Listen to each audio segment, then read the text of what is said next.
Welcome to the Power Shift, Decolonizing Development, the podcast series seeking to bring together thinkers, practitioners, and activists to share ideas, inspire change, and identify tools for practical action. I am Dr. Nompilo Ndlovu.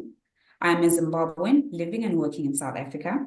I am an oral historian who applies gender frameworks to my work with communities in Africa. Recent work has included involvement in a mixed method study on poverty dynamics in Zimbabwe, where I led the work on gender and marginalization. My PhD focuses on mass violence, memory, and local transitional justice in post-colonial Zimbabwe. I'm a senior associate at the Development Hub. Today, I'm speaking with colleagues Alba, Murcia, and Kate Bird. Over to you first, Alba. Thank you, Nompilo. Hello, I'm Alba Murcia. I'm interested in the intersection of decolonial feminism and resistance in Latin America, with a particular focus on sexual and reproductive health and rights and LGBTQ+ rights. And I'm a consultant at the Development Hub. Over to you, Kate. Hi, I'm Professor Kate Bird. I'm the director of the Development Hub. I'm a senior associate at ODI and an associate with the Chronic Poverty Advisory Network. I'm a professor of practice at the University of Surrey, and I'm a socioeconomist working on poverty dynamics, resilience, and bottom-up growth. Back to you, Nompilo. Today, we're talking about a study of feminist organizing that the Development Hub produced with a number of partners. To read the study or to find out more about our partners in the study, click on the show notes below this episode. Okay, let's start. Kate, could you tell me about the ideas behind the study? First of all, what is feminist organizing, and why were you interested in looking at feminist organizing and what it may have to contribute to decolonization? Nompilo. So when we first started thinking about this paper, Alba and I, we were thinking about feminist organizations. And then Alba actually suggested that we broaden to think about feminist organizing, because that would incorporate also feminist social movements. So the paper looks at feminist social movements and feminist organizations and looks at some of the tools that they use, some of the approaches that they use, and also presents some thematic case studies of the work that feminist organizations and feminist social movements are engaged with in the majority world. And why we thought it was interesting to look at feminist organizing and decolonization was because, as part of the podcast series, we interviewed a number of different representatives from feminist organizations and feminist social movements. And what we identified very quickly was that their understanding of structure in terms of patriarchy in the case of feminist organizing, but also power and positionality, gave them some real strengths in thinking about coloniality, because the processes of coloniality are also structured through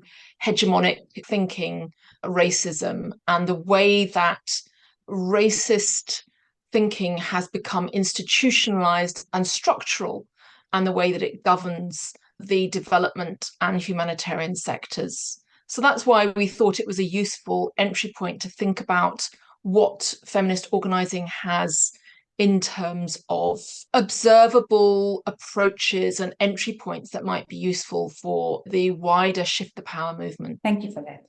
Alba, the study we are talking about today includes a number of case studies. Could you tell me a little about the themes they cover and why you chose them? So with this paper, we also wanted to move quite a bit away from theory and to present quite practical case studies of different ways that feminist organizing in general are tackling issues in their communities. And so we selected the case studies partly based on our regional specializations as co-authors of the paper, which we co-authored with Piyumi Samariwa from CREA. We also wanted to represent a diversity of contexts in which colonialism continues to have a direct impact on women's lives and their basic rights. So thematically, they generally focus on bodily autonomy, land rights, and territorial integrity. This common ground allowed us to identify how women's movements have organized around these claims to rights and identify approaches with a potential for wider application. So just very quickly, our first study focuses on decriminalizing sex work in India, and it dives into the colonial origins of the criminalization of consensual sex work. And here we really highlighted how a rights-based approach allows sex workers to organize and to demand safer and better working conditions. And then our second case study was on women's land rights in Zimbabwe and Uganda, and on how women's access to land determines their economic autonomy, agency, and their involvement in household decision-making. And then the final case study was on territorial cuerpo tierra as a practice of decolonial feminist resistance in Colombia. And here we were looking at, again, land rights, but also the relationship between gender-based violence and land appropriation as mechanisms of neocolonial power, and how both enact power and control over women's bodies, habitats, and access to resources. So this was really the common thread throughout the three first case studies, which focused on feminist organizing rather than feminist organizations. Thank you for that, Alba. I was part of a consultancy team in South Africa last year on actually decolonizing sex work in South Africa. And it was just interesting reading the synergies around how the conclusion as well was that even in that context, everything needs to be addressed from a human rights lens. And that's the best way to actually enable the field and the discourse to move going forward. So I particularly enjoyed reading that because it was such a different context, and yet it was trying to show the thinking and the move around the world globally. I'd like to discuss some of the findings that emerged from the study moving forward. First of all, you say that understanding power is a key tool to deliver social justice. Can either of you say a bit more about this? Yeah, sure. So looking at the Zimbabwe case study, where we were looking at women's access to land and women's land rights, what was very clear was that under the patriarchal system of land allocation, women can only access land either through their husbands, their fathers, their sons, or their brothers. And this limits their agency in terms of household decision-making and also their ability to invest in their land-based enterprises, and therefore limits their scope to express their political opinions and their decision-making power at the community and wider levels. So a Zimbabwe-based and Zimbabwe-initiated women's organization has been working with women at the community level to link them up with each other and provide them with the capacity to engage in wider political debates around their rights, has given them access to information about the law, so they're able to engage in debates and defend their land rights. It's also linked these women's groups up nationally and then within the SADC region. And this has allowed women to articulate their power and to express their power, to express their agency. And that's had a wider impact on their empowerment as individuals and their empowerment as women. And it's very much a Zimbabwe-based organization and structure, but then linking up with very similar land rights organizations and structures across the SADC region. Back over to you, Alba. Something else I think that we really found about the work that feminist organizing has done to understand power is, so feminist organizations, we realized, as Kate was saying earlier, that they had already done a lot of the work that decolonial strategies are starting to propose. And so that's work on questioning power, questioning positionality, on designing strategies where every person's power is being questioned. And so I think that that was very interesting because it was like, oh, we maybe already have a bit of a framework here about how to go about things when we're talking about decolonization and when we're talking about anti-racism. For example, one of the organizations that we feature in the paper is Womankind Worldwide, which we interviewed Disha Sughand for, and she talked about the anti-racism pledge that they had produced at Womankind Worldwide. And that was a very detailed document that we go through in the paper, and it showed a lot of steps that were being taken already to question anti-racism at every point of the organization and from a feminist perspective. And so I thought that that was a very strong message throughout the paper, is feminist organizations are ahead of the game in a certain sense when it comes to decolonization and when it comes to anti-racism. Those are some interesting insights. Can we move on to the next question? Another key finding is that unless we include diverse voices equity will remain elusive. I know you've already started to speak about this, Alba, in your answer when you talk about questioning power. But can you tell our listeners more about this? And I can give you prompts about embracing diverse knowledges and value systems, local knowledge, South-South learning. Yes, so this was very interesting because it comes up throughout the case studies, but in the case study on Territorio Cuerpo Tierra in Colombia, there was a very big emphasis on embracing diverse knowledges and diverse value systems. In this specific case study, it was about indigenous knowledges because it was focused on rural and indigenous communities in Colombia and throughout Latin America. So that was one of the main things where it was questioning what is counted as knowledge and whose voice is counted as legitimate, and therefore who is setting the agenda for what issues are being spoken about and in what way they're being spoken about. And we really found throughout the case studies that we did that local knowledge can power movements to assert rights. And this goes back to the rights-based approach that we were talking about when decriminalizing sex work, and to drive a radical agenda to take back control against patriarchal and colonial structures of power. Something else is when we did the case study on IWRAW Asia Pacific, which is a global South-based organization. They focus on facilitating inclusive global spaces for dialogue. And so, for example, they host the Global South Women's Forum, which brings together women from all across the Global South to discuss feminist issues.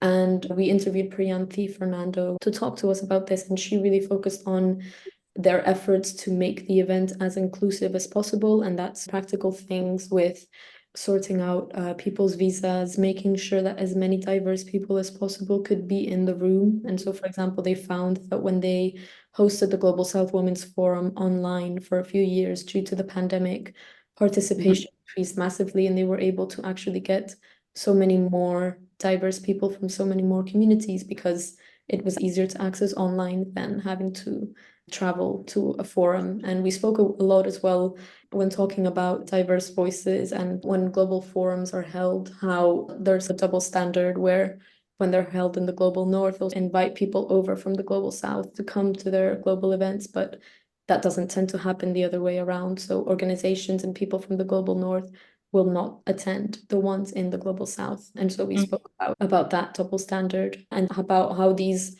global spaces, they bring together and they generate a dialogue between marginalized groups and the mainstream, which helps to build inclusive movements and to shift those norms and values so that those voices are counted as legitimate and are really put at the center.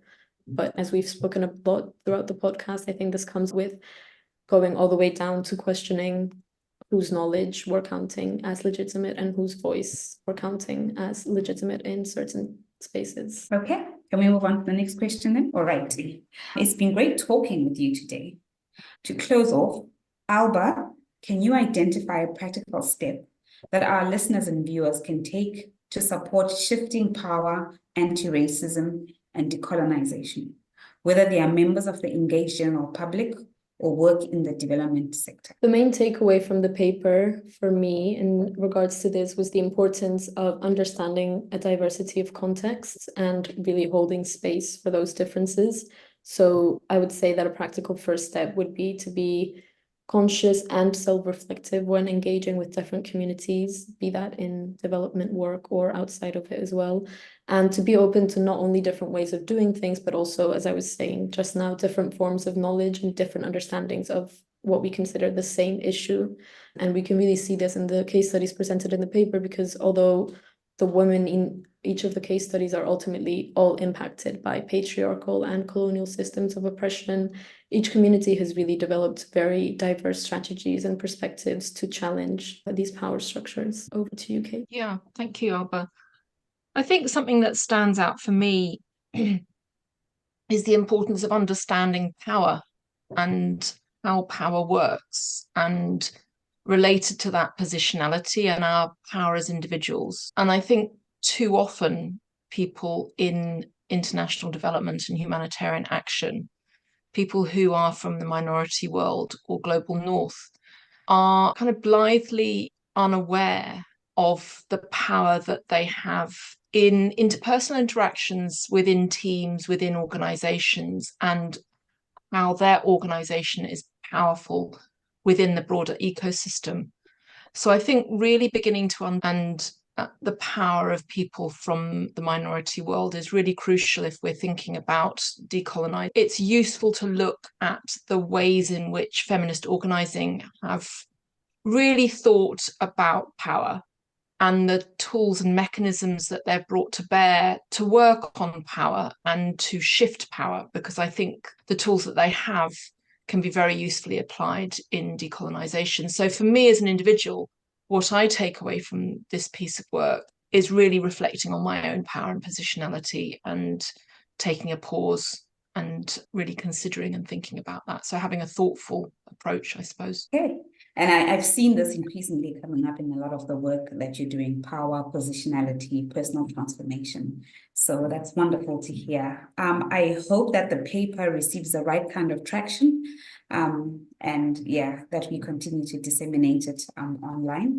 But that's all from my end. Do you guys have any concluding comments? No, I think that's it.